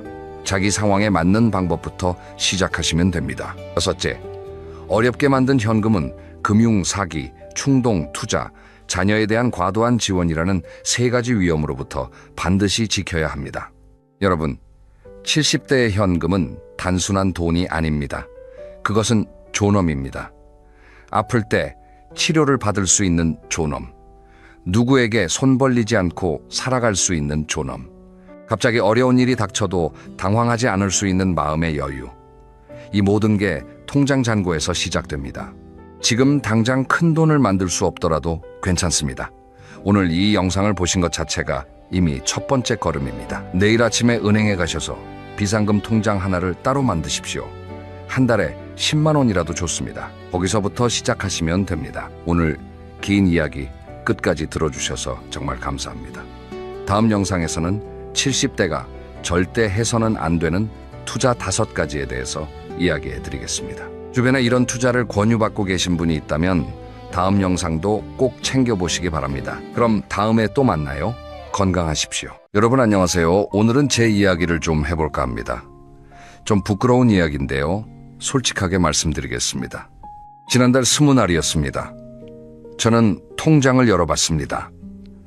잔고가 32,000원이었어요. 연금이 들어오려면 보름이 남았는데 통장에 32,000원. 순간 머릿속이 하얘졌습니다. 이걸로 보름을 어떻게 버티지? 밥은? 공과금은? 혹시 어디 아프기라도 하면 가슴이 쿵 내려앉았습니다. 솔직히 말하면 무서웠어요. 68해를 살았는데 통장에 3만 원이라니.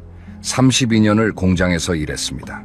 새벽같이 나가서 밤늦게 들어오고 주말에도 특근하고 그렇게 뼈 빠지게 일했는데 남은 게 이것뿐인가 싶으니까 자존심이 바닥까지 내려가더라고요. 그런데요, 여러분. 그날 하루가 제 인생을 바꿨습니다. 아니, 정확히 말하면 제가 세상을 보는 눈을 바꿔놓았습니다. 돈이 한 푼도 없는 상태에서 보낸 하루가 이상하게도 오랫동안 잊고 살았던 행복을 다시 느끼게 해줬거든요. 오늘 저는 그 하루의 이야기를 여러분께 들려드리려고 합니다. 돈 한 푼 안 쓰고 보낸 하루. 그런데 그날이 왜 제 인생에서 가장 따뜻한 날 중 하나가 되었는지 끝까지 들어보시면 아마 여러분도 고개를 끄덕이실 거예요. 나도 이렇게 살 수 있겠구나. 행복이 생각보다 가까운 곳에 있었구나. 그런 마음이 드실 겁니다. 자, 그럼 그날 새벽부터 시작해 보겠습니다. 그날 새벽 저는 눈이 떠졌습니다. 오전 5시 30분이었어요. 알람이 울린 게 아닙니다. 그냥 눈이 떠진 거예요.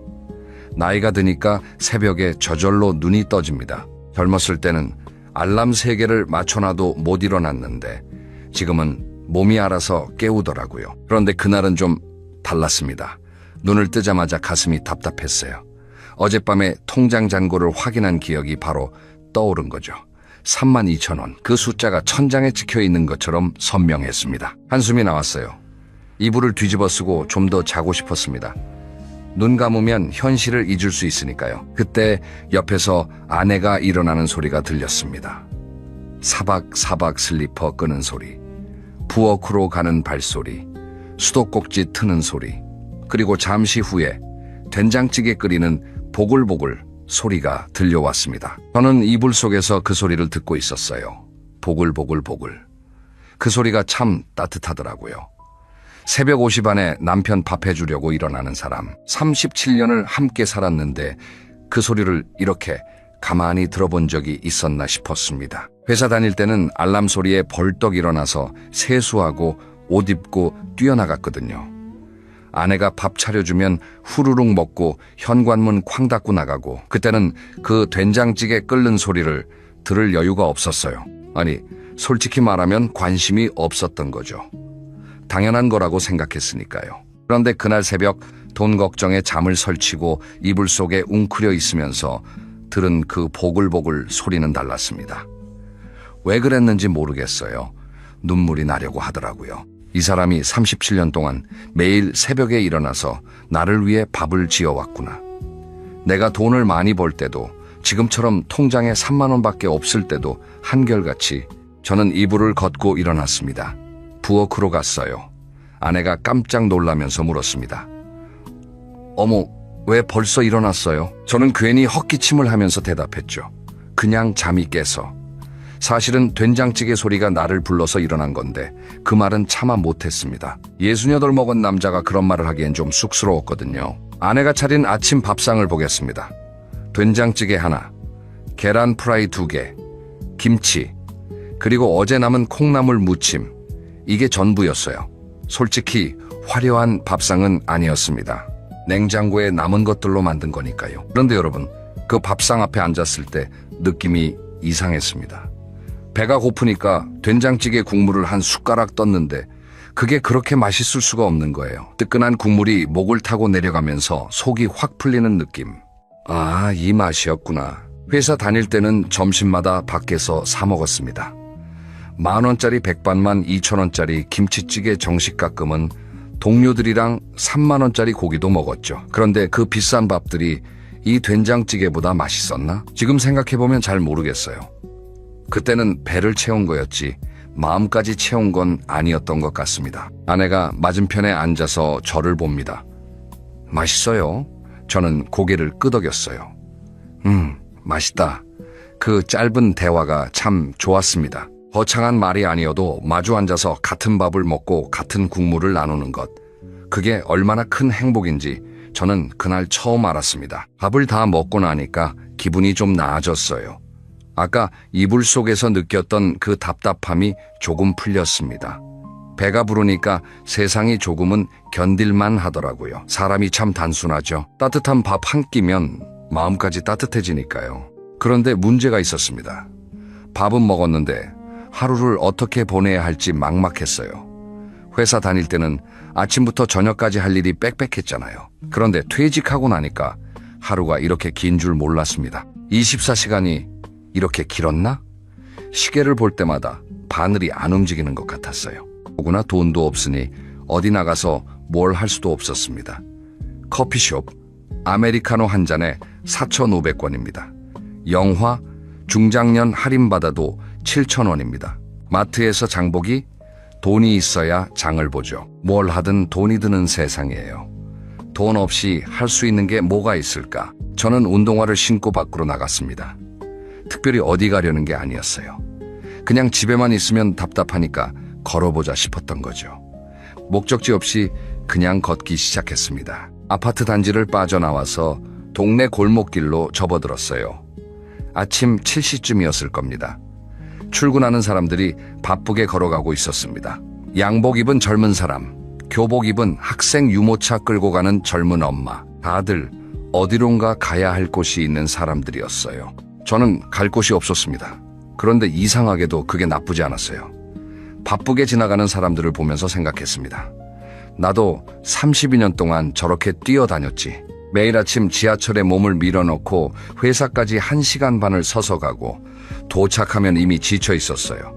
그런데 지금은 아무 데도 안 가도 됩니다. 아무도 나를 기다리지 않습니다. 그게 외롭기도 하지만 한편으로는 자유롭기도 하더라고요. 골목길을 걷다가 작은 공원이 나왔습니다. 동네에 있는 조그만 공원이에요. 놀이터 하나, 벤치대 6개, 느티나무 몇 그루, 별거 없는 공원인데 그날따라 그 공원이 다르게 보였습니다. 벤치에 앉았어요. 아침 햇살이 비치고 있었습니다. 나무십 사이로 들어오는 햇빛이 바닥에 그림자를 만들더라고요. 바람이 불면 그림자가 살랑살랑 흔들리고 새소리가 들렸습니다. 참새인지 뭔지 짹짹짹짹 하면서 나무 사이를 날아다니고 있었어요. 여러분, 저는 이 동네에 15년을 살았습니다. 그런데 이 공원에 앉아서 새소리를 들어본 적이 한 번도 없었어요. 출근할 때는 이 공원 앞을 지나가면서 시계만 봤거든요. 지하철 놓치면 안 되니까. 퇴근할 때는 너무 지쳐서 빨리 집에 가고 싶으니까 고개를 숙이고 걸었고요. 이 공원에 이렇게 예쁜 나무가 있었는지, 새가 이렇게 많이 사는지 전혀 몰랐습니다. 운이 없으니까 비로소 보이는 게 있더라고요. 돈이 있을 때는 커피숍에 가서 4,500원짜리 커피를 마시면서 핸드폰을 봤거든요.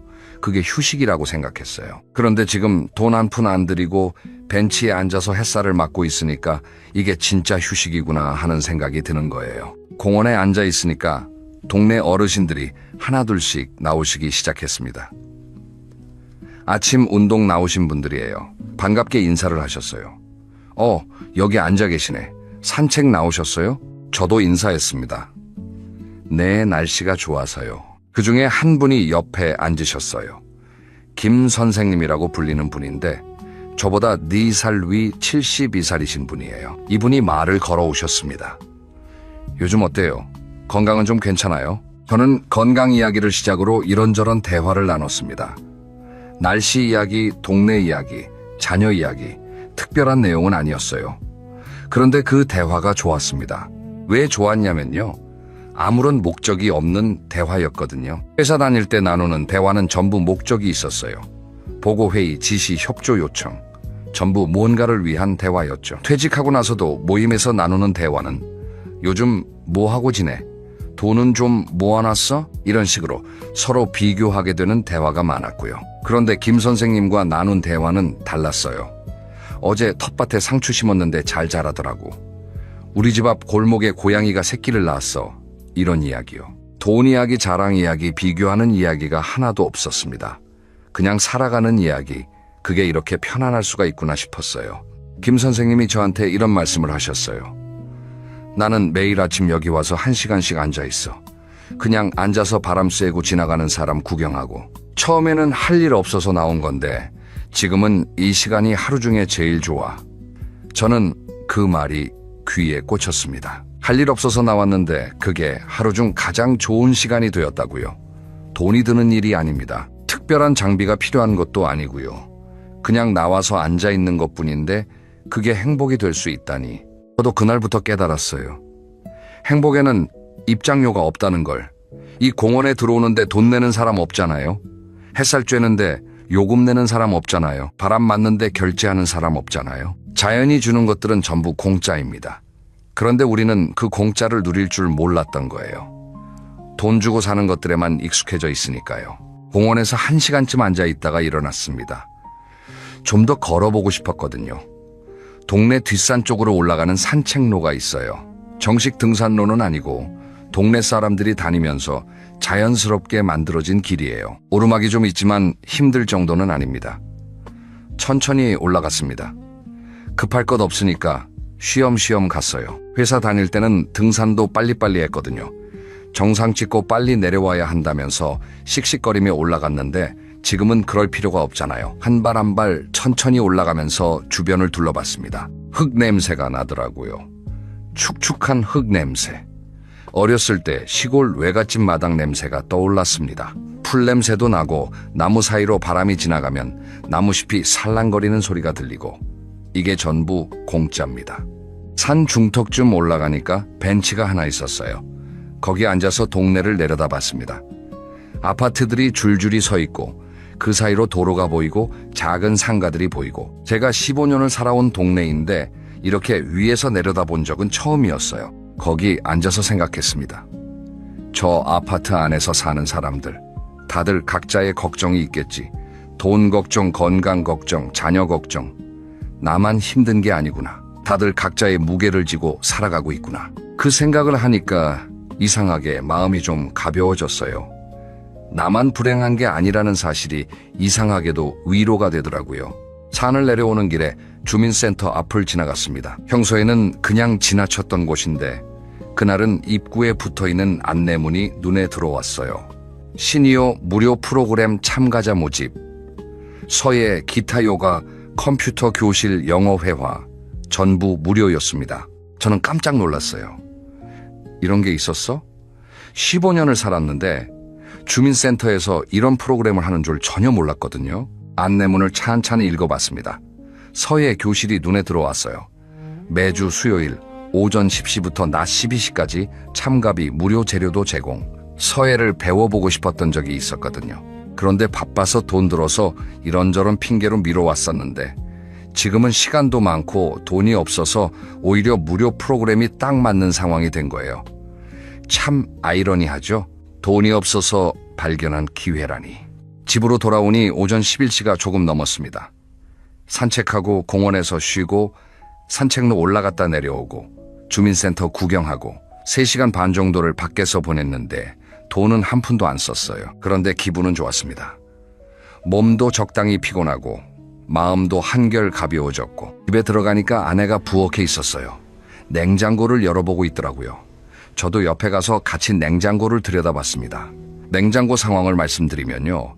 솔직히 풍족하지는 않았습니다. 계란 5개, 두부 반모 감자, 3개, 양파 2개, 대파 1단, 고춧가루, 된장, 간장, 그리고 김치통에 김치가 좀 남아 있었고요. 냉동실에 밥 한 덩이랑 만두 몇 개가 있었습니다. 아내가 한숨을 쉬었어요. 뭘 해먹지? 예전 같으면 그냥 밖에서 먹자 했을 겁니다. 동네 김치찌개 집에서 1인분에 8,000원, 둘이 먹으면 16,000원, 부담 없는 금액이었으니까요. 하지만 지금은 16,000원이 부담되는 상황이었습니다. 통장에 32,000원밖에 없으니까요. 저는 아내한테 말했습니다. 있는 것들로 뭐 만들어 먹자. 내가 도와줄게. 아내가 좀 놀란 표정을 지었어요. 37년을 함께 살면서 제가 부엌에서 요리를 도와주겠다고 한 적이 거의 없었거든요. 회사 다닐 때는 나는 돈 벌어오는 사람, 당신은 집안일 하는 사람, 이런 식으로 나눠져 있었으니까요. 지금 생각하면 정말 부끄러운 일입니다. 내가 감자를 깎기 시작했습니다. 저는 옆에서 양파를 썰었어요. 양파를 써는데 눈물이 나더라고요. 양파 때문인지 아니면 다른 이유 때문인지 잘 모르겠지만요. 아내가 감자전을 부치자고 했습니다. 감자를 갈아서 부침개 반죽을 만들고 양파를 송송 썰어 넣고 프라이팬에 기름 두르고 지글지글 부치기 시작했어요. 부엌에 고소한 냄새가 퍼졌습니다. 저는 옆에서 두부를 썰었습니다. 두부에 간장 양념장을 만들어 끼얹으면 반찬 하나가 되거든요. 간장에 참기름 좀 넣고 깨 뿌리고 대파 송송 썰어 넣고 이렇게 하면 꽤 그럴듯한 두부 요리가 됩니다. 아내와 나란히 서서 요리를 했습니다. 37년 만에 처음이에요. 아내가 웃었습니다. 당신이 부엌에 서 있으니까 어색하다. 저도 웃었어요. 나도 어색해. 둘이 키득키득 웃었습니다. 그 웃음이 참 좋았어요. 감자전이 노릇노릇하게 부쳐졌습니다. 두부 양념도 완성됐고요. 어제 남은 김치를 접시에 담고 된장찌개를 또 끓였습니다. 아침에 먹은 그 된장찌개에 두부랑 감자를 좀 더 넣어서 새로 끓인 거예요. 밥상을 차렸습니다. 감자전, 양념 두부, 김치 된장찌개, 밥 5가지. 식당에서 사 먹으면 글쎄요, 10,000원은 내야 할 밥상이에요.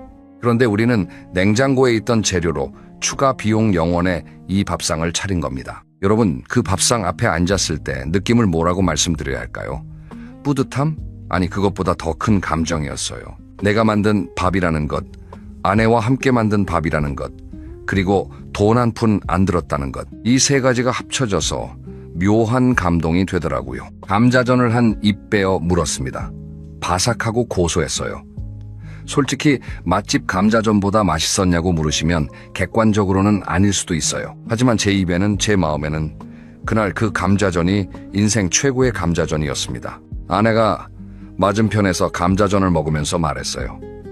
이거 괜찮은데? 당신이 양파 써는 솜씨가 은근히 있어. 별것 아닌 칭찬인데 기분이 좋았습니다.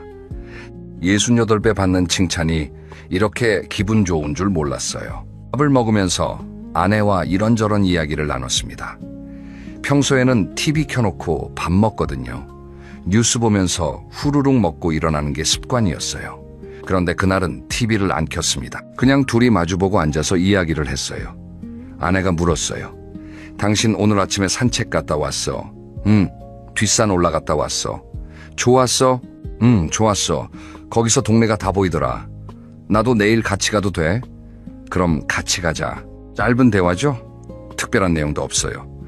그런데 이 대화가 밥 먹으면서 마주 보고 나누는 이 대화가 얼마만인지 모르겠습니다. 회사 다닐 때는 밥 먹으면서 대화할 시간이 없었고 퇴직하고 나서도 각자 핸드폰 보면서 먹었거든요.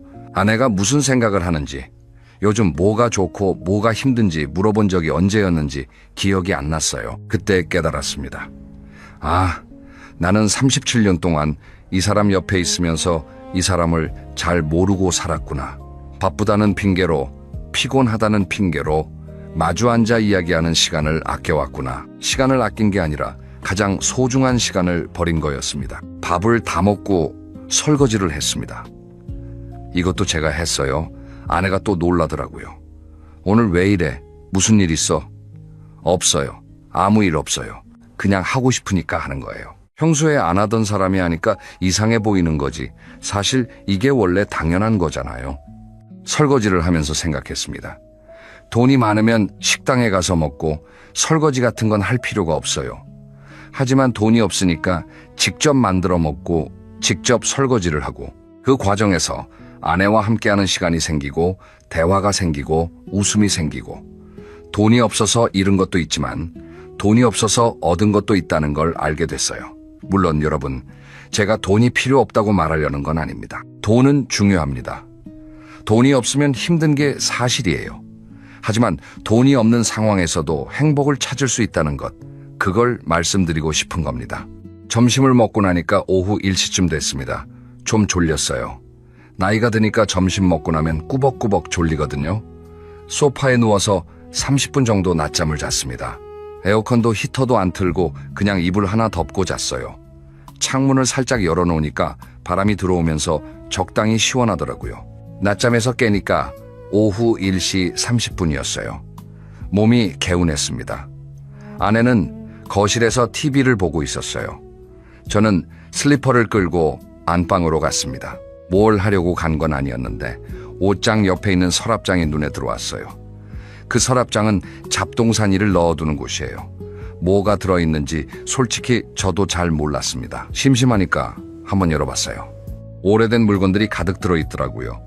손목시계 하나, 낡은 지갑, 명함, 뭉치, 그리고 사진첩 2권. 사진첩을 꺼냈습니다. 먼지가 쌓여 있었어요. 표지를 닫고 펼쳐봤습니다. 첫 장에 젊은 남녀가 서 있었어요. 누군지 아시겠어요? 저와 아내였습니다. 30살 때 사진이에요. 결혼하고 2년째 되던 해 어디였는지 기억이 가물가물한데 바다가 보이는 곳이었어요. 둘 다 웃고 있었습니다. 아내가 저한테 살짝 기대고 있었고요. 사진 속의 나를 보면서 생각했습니다. 이때 나는 행복했었나? 아마 그랬을 거예요. 그런데 그때는 몰랐어요. 내가 행복하다는 걸. 행복은 지나가고 나서야 보이는 거더라고요. 사진첩을 넘겼습니다. 아들이 태어났을 때 사진. 갓 태어난 아기를 안고 있는 제 모습. 표정이 어찌나 환한지 세상을 다 가진 것 같은 표정이었어요. 그 다음 장. 아들 돌잔치 사진. 볼잡이하는 아기와 옆에서 박수치는 아내. 또 그 다음 장. 아들 초등학교 입학식. 교복 입고 서 있는 아이와 그 옆에서 손잡고 있는 저. 한 장 한 장 넘기면서 세월이 흘러가더라고요. 사진 속에서 저는 점점 나이가 들었습니다. 머리카락이 하나둘 빠지고 배가 나오고 주름이 생기고 아내도 마찬가지였어요. 하지만 사진마다 웃고 있었습니다. 가족 여행 사진, 명절 가족 사진 아들, 졸업식 사진, 전부 웃는 얼굴이에요. 그때 아내가 방으로 들어왔습니다. 뭐해? 하면서요. 저를 보더니 옆에 앉았어요. 사진첩을 같이 봤습니다. 아내가 웃었어요. 어머, 이거 봐. 당신 머리가 이렇게 많았어? 저도 웃었습니다. 당신도 바이 때 엄청 날씬했네. 뭐야? 지금은 안 날씬하다는 거야? 둘이 깔깔 웃었습니다. 사진첩을 보면서 이런 이야기 저런 이야기를 했어요. 이거 어디서 찍은 거야? 기억 안 나? 속초 갔을 때잖아. 횟집에서 회 먹고 나서 찍은 거야. 아, 맞다. 그때 당신이 성게알 먹고 배탈 났잖아. 맞아. 숙소에서 밤새 화장실 들락거렸지. 여러분, 이 시간이 얼마나 좋았는지 모릅니다. 돈이 한 푼도 안 드는 시간이었어요. 서랍에서 사진첩 꺼내서 함께 보는 것뿐인데 시간이 훌쩍 지나가더라고요. 2시간이 넘게 사진첩을 봤습니다. 사진첩을 다 보고 나서 아내가 한마디 했어요. 우리 참 많이 살아왔다 그렇지? 저는 고개를 끄덕였습니다. 많이 살아왔어. 그리고 한마디 더 했어요. 근데 다 좋았어. 아내가 눈이 살짝 빨개지더니 고개를 돌리면서 말했습니다. 나도 여러분 사진첩 한 권이 이렇게 큰 행복을 줄 수 있습니다. 우리 집 서랍 어딘가에, 옷장 구석 어딘가에 이런 보물이 숨어 있을 거예요. 꺼내보세요. 사진첩을 정리하고 나니까 오후 4시가 좀 넘었어요. 아내가 잠깐 나갔다 올게 하면서 나가셨습니다. 동네 복지관에 친구를 만나러 가신다고 하더라고요. 저는 집에 혼자 남았습니다. 혼자 있으니까 또 뭘 해야 할지 고민이 됐어요. TV를 켤까 했다가 그만뒀습니다. 그때 책장이 눈에 들어왔습니다. 저희 집 거실에 작은 책장이 있어요. 2년 전에 퇴직 기념으로 책을 몇 권 산 적이 있었는데 사놓고 한 번도 안 읽은 책들이 꽂혀 있었습니다. 그 중에서 한 권을 꺼냈습니다. 제목은 기억나지 않지만 어르신들의 소박한 삶에 대해 쓴 에세이였어요. 소파에 앉아서 책을 펼쳤습니다. 오, 이게 익히더라고요. 회사 다닐 때는 책을 펼치면 5분도 안 돼서 졸았거든요. 너무 피곤하니까요. 그런데 지금은 달라요. 낮잠도 자고 산책도 하고 배도 부르니까 머리가 막더라고요. 글자가 술술 익혔습니다. 책 속에 이런 내용이 있었어요. 75살 할머니가 매일 텃밭에 가서 상추를 키우는데 상추가 자라는 걸 보면서 행복을 느낀다는 이야기. 돈이 많지 않지만 직접 키운 상추로 쌈을 싸먹을 때 세상 부러울 게 없다고요. 그 할머니가 이런 말을 했대요. 나한테 행복이 뭐냐고 물으면 오늘 하루 무사한 것, 그게 행복이야. 그 문장을 읽고 한참을 멈춰 있었습니다. 여러분도 한번 생각해 보세요. 오늘 아침에 눈을 떴잖아요. 그게 행복의 첫 번째 조건입니다. 밥을 먹었잖아요. 그게 두 번째요. 지금 이 영상을 보고 계시잖아요. 눈이 보이고 귀가 들리고 앉아 있을 수 있다는 거잖아요. 이 셋만 해도 감사할 일이 얼마나 많습니까? 책을 읽다가 1시간쯤 지났을 때 전화가 울렸습니다. 아들이었어요. 아버지 잘 계세요. 저는 반갑게 대답했습니다. 잘 있다. 너는? 네, 잘 지내요. 주말에 손주 데리고 갈까요? 그래 와라. 맛있는 거 해놓을게. 전화를 끊고 나서 생각했어요. 맛있는 거 해놓겠다고 했는데 뭘 해줘야 하나? 통장에 3만 원인데. 솔직히 말씀드리면 돈이 없어서 손주한테 뭘 사줄 수 없다는 게 좀 서럽기도 했어요. 예전에는 손주 오면 용돈도 주고 장난감도 사주고 외식도 시켜줬거든요. 그런데 지금은 그럴 여유가 없잖아요. 하지만 이런 생각도 들었습니다. 손주한테 진짜 필요한 게 뭘까? 장난감? 용돈? 아니에요. 손주한테 진짜 필요한 건 할아버지가 자기를 안아주는 것 같이 놀아주는 것, 이야기 들어주는 것, 이런 거 아닐까요? 그리고 이것들은 돈이 안 들잖아요. 아들한테 다시 전화했습니다. 야, 올 때 뭐 사오지 마. 그냥 몸만 와. 아들이 네 하더라고요. 그래, 몸만 와. 얼굴 보는 것만으로 충분해. 오후 5시가 넘어가면서 하늘이 주황색으로 물들기 시작했어요. 저는 베란다에 나가서 노을을 봤습니다. 우리 아파트가 서쪽을 향하고 있어서 저녁의 노을이 잘 보이거든요. 그런데 이 노을을 제대로 본 적이 있었나 생각해보면 거의 없었어요. 회사 다닐 때는 이 시간에 아직 사무실에 있었잖아요. 퇴직하고 나서도 핸드폰 보느라 TV 보느라 베란다에 나가서 하늘을 볼 생각을 못했고요. 그날 저녁 노을이 정말 아름다웠습니다. 하늘이 빨갛고 주황색이고 보라색이고 구름이 금빛으로 빛나더라고요. 이게 공짜라니. 이 아름다운 풍경이 매일 저녁 우리 집 베란다에서 보이는데 나는 그걸 몰랐던 거예요. 카페에서 4,500원짜리 커피 마시면서 창밖 보는 것보다 내 집 베란다에서 공짜로 노을 보는 게 훨씬 좋았습니다. 노을을 보고 있는데 아내가 돌아왔습니다. 복지관에서 친구를 만나고 왔다고 했어요. 오늘 복지관에서 좋은 소식 들었어. 아내가 신나서 말하더라고요. 뭔데? 다음 달부터 복지관에서 무료 건강검진을 해준대. 혈압, 혈당, 콜레스테롤 다 해준다고. 정말? 공짜로? 응. 65세 이상이면 누구나 받을 수 있대. 아내가 한 가지 더 알려줬어요. 문화 누리카드라는 게 있다고요. 문화 활동에 쓸 수 있는 카드인데 1년에 13만 원을 지원해 준다는 거예요. 여러분, 이런 혜택들이 있다는 거 알고 계셨나요? 저는 전혀 몰랐어요. 왜냐하면 알아볼 생각을 안 했거든요. 돈이 있을 때는 그런 건 나랑 상관없지 했고, 돈이 없어지고 나서는 너무 부끄러워서 알아보기가 꺼려졌고요. 그런데 아내가 복지관에 다니면서 이런 정보를 하나씩 가져오니까 아, 이런 것도 있구나.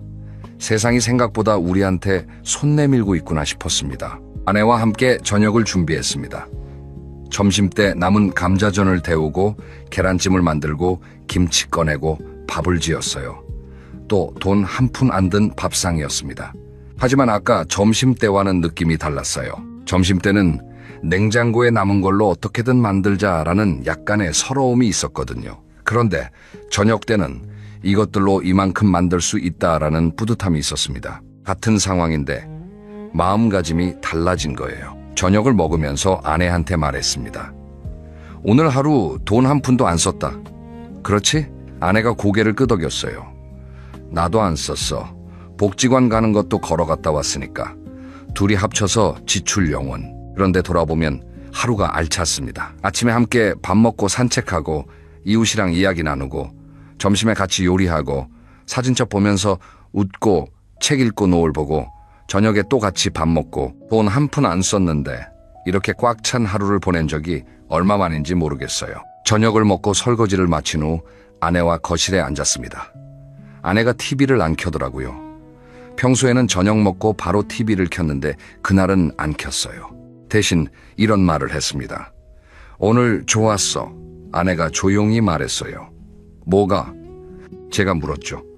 그냥 전부다. 아침에 당신이 부엌에 와서 놀랐는데 같이 밥 만드니까 재밌더라고.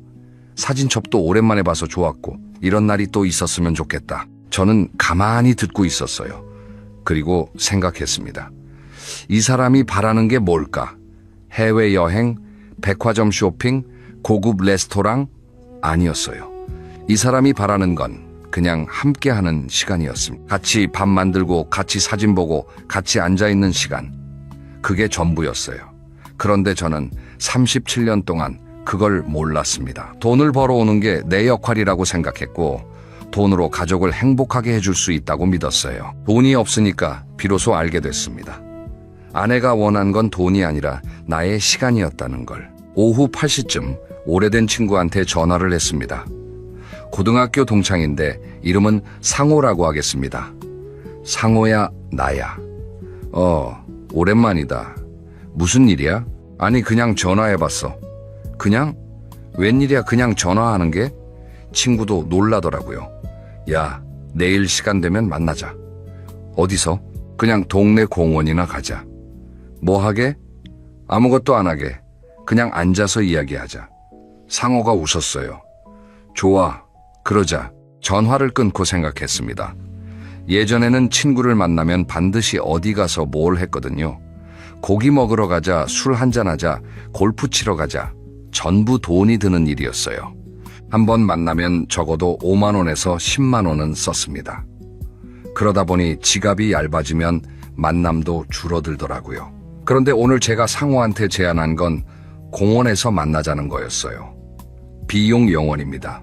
생각해보면 진짜 좋은 친구는 비싼데 데려가야 만족하는 친구가 아니라 공원 벤치에 앉아서 수다 떨 수 있는 친구인 것 같아요. 그리고 저녁 9시쯤 손주한테서 영상통화가 왔습니다. 8살짜리 손녀인데 화면에 얼굴을 쑥 내밀고 할아버지! 하고 외치더라고요. 그 한마디에 하루의 피로가 싹 풀리는 느낌이었습니다. 할아버지, 오늘 뭐 했어?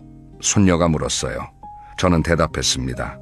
할아버지, 오늘 산에 갔다 왔어. 산에? 뭐 봤어? 새가 있었어. 짹짹짹 하면서 노래 부르더라. 진짜? 무슨 새? 잘 모르겠어. 다음에 같이 가서 찾아보자. 좋아. 이 대화에 돈이 들었나요? 안 들었어요. 손녀의 웃는 얼굴을 보는데 필요한 건 전화기 하나뿐이었습니다. 손녀와 통화를 마치고 나니까 마음이 따뜻했어요. 이 따뜻함은 돈으로 살 수 없는 거예요. 아무리 비싼 선물을 사줘도 손녀가 할아버지 하고 부르는 그 한마디만큼 행복한 건 없거든요. 밤 10시가 되었습니다. 잠자리에 들 시간이에요. 이를 닫고 세수하고 잠옷으로 갈아입고 침대에 누웠습니다. 아내도 옆에 누웠어요. 천장을 보면서 오늘 하루를 돌아봤습니다. 아침 5시 반에 일어나서 지금 밤 10시까지 16시간 30분. 이 시간 동안 제가 쓴 돈은 정확히 0원이었습니다. 그런데 오늘 하루 저는 이런 것들을 했어요. 아내가 끓여준 된장찌개를 먹었습니다. 동네 공원에서 햇살을 쬐었습니다. 이웃 어르신과 대화를 나눴습니다. 뒷산 산책로를 걸었습니다. 주민센터에서 무료 프로그램을 발견했습니다. 아내와 함께 요리를 했습니다. 마주 앉아 밥을 먹으며 이야기했습니다. 오래된 사진첩을 꺼내 함께 봤습니다. 책을 읽었습니다. 베란다에서 노을을 봤습니다. 친구와 전화 통화를 했습니다. 손녀와 영상 통화를 했습니다. 영원으로 이만큼을 했어요. 놀랍지 않습니까? 저는 침대에 누워서 깨달았습니다. 행복은 돈이 만드는 게 아니라 관심이 만드는 거라는 걸. 제가 오늘 행복했던 이유는 돈이 있어서가 아니에요. 주변을 둘러볼 관심이 있었기 때문이에요. 아내의 된장찌개 끓이는 소리에 관심을 가졌고, 공원의 새소리에 관심을 가졌고, 사진첩 속 추억에 관심을 가졌고, 노을빛에 관심을 가졌고, 손녀의 목소리에 관심을 가졌습니다. 돈이 있을 때는 이런 것들에 관심을 가질 필요가 없었어요. 커피숍에 가면 됐으니까, 맛집에 가면 됐으니까, 여행을 가면 됐으니까, 돈으로 행복을 사면 됐으니까요. 그런데 돈이 없으니까 돈으로 살 수 없는 행복을 찾게 된 거예요. 아이러니하죠. 물론 여러분, 다시 한번 말씀드리지만 돈이 필요 없다는 뜻이 아닙니다. 돈은 중요합니다. 하지만 제가 말씀드리고 싶은 건 돈이 부족하다고 해서 하루 전체가 불행할 필요는 없다는 거예요. 아침에 따뜻한 밥 한 끼, 이건 큰 돈이 안 들어요. 동네 한 바퀴 산책, 이건 공짜예요. 옆 사람과 나누는 대화, 이것도 공짜예요. 오래된 추억을 꺼내보는 시간, 역시 공짜예요. 저녁 노을, 공짜예요. 사랑하는 사람의 목소리, 전화 한 통이면 됩니다. 이런 것들이 모이면 돈 한 푼 안 써도 하루가 꽉 찹니다. 자, 그러면 여러분이 내일 당장 해볼 수 있는 것들을 정리해드리겠습니다. 첫째, 내일 아침 밥 먹을 때 TV를 끄세요. 그리고 옆 사람과 눈을 맞추면서 밥을 드세요. 대화를 나누세요. 뭐든 좋아요. 잘 잤어? 이 한마디면 충분합니다. 둘째, 식사 후에 동네를 걸어보세요. 목적지 없이, 시간 제한 없이 그냥 걸으세요. 주변을 둘러보면서 걸으세요. 셋째, 서랍이나 옷장을 뒤져보세요. 오래된 사진 편지 물건들이 나올 거예요. 그걸 꺼내서 보세요. 혼자 봐도 좋고 가족과 함께 보면 더 좋습니다. 추억은 아무리 꺼내봐도 닳지 않거든요. 넷째, 오래 연락 안 했던 사람에게 전화 한 통 하세요. 용건 없이 그냥 네 생각나서 전화했어. 이 한마디면 됩니다. 다섯째, 저녁에 베란다나 마당에 나가서 하늘을 보세요. 해질 엮이면 노을이 보일 거고 밤이면 별이 보일 거예요. 여러분, 오늘 저는 돈이 없어서 불행했던 이야기를 하려고 시작했는데 결국 돈이 없어서 행복했던 이야기를 하게 됐습니다. 참 이상하죠? 저는 그날 이후로 조금 달라졌어요. 아직도 통장 잔고는 넉넉하지 않습니다. 연금날만 기다리는 건 여전하고요. 하지만 하루하루를 보내는 방식이 달라졌습니다. 매일 아침 아내와 함께 밥을 먹습니다. TV는 끕니다. 오전에는 동네를 걷습니다. 공원에서 김 선생님도 만나고요. 주민센터 서예교실에도 등록했어요. 매주 수요일마다 갑니다. 붓글씨가 은근히 재미있더라고요. 오후에는 책을 읽거나 아내와 이야기를 나눕니다. 저녁에는 함께 밥을 만들어 먹습니다. 이제는 제가 설거지를 전담합니다. 이 중에 돈이 드는 게 뭐가 있습니까? 거의 없어요. 그런데 하루가 알차고 마음이 따뜻하고 자기 전에 오늘도 좋은 하루였다 하고 눈을 감을 수 있어요. 물론 매일매일 행복한 건 아닙니다. 통장 잔고 볼 때 한숨 나올 때도 있고 병원비 걱정될 때도 있고 옛날 생각하면 서글퍼질 때도 있어요. 그건 솔직히 인정합니다. 하지만 그 사이사이에 작은 행복들이 있다는 걸 알게 됐고 그 작은 행복들을 놓치지 않으려고 노력하고 있습니다. 여러분한테도 그런 작은 행복이 있을 거예요. 지금 이 순간에도 여러분 곁에 있을 거예요. 다만 아직 발견하지 못한 것뿐일 수 있어요. 한번 찾아보세요. 멀리 있지 않습니다. 아주 가까이에 있어요. 된장찌개, 보글보글 소리에 공원 벤치의 햇살에, 아내의 웃음에, 손주의 목소리에, 저녁 노을에, 행복은 거기에 있었습니다. 처음부터 쭉. 다음 영상에서는 돈 한 푼 안 쓰고 건강을 지키는 방법에 대해 이야기해 보려고 합니다. 비싼 영양제 없어도 헬스장 안 다녀도 우리가 매일 할 수 있는 건강 습관들이 있거든요. 그 이야기를 다음에 자세히 들려드리겠습니다. 오늘 영상이 마음에 드셨다면 좋아요 한번 눌러주세요. 그리고 아직 구독 안 하신 분은 구독도 부탁드립니다. 여러분의 응원이 저한테 큰 힘이 됩니다. 오늘도 수고 많으셨습니다. 여러분은 충분히 잘하고 계십니다. 내일도 좋은 하루 보내시길 바랍니다. 감사합니다.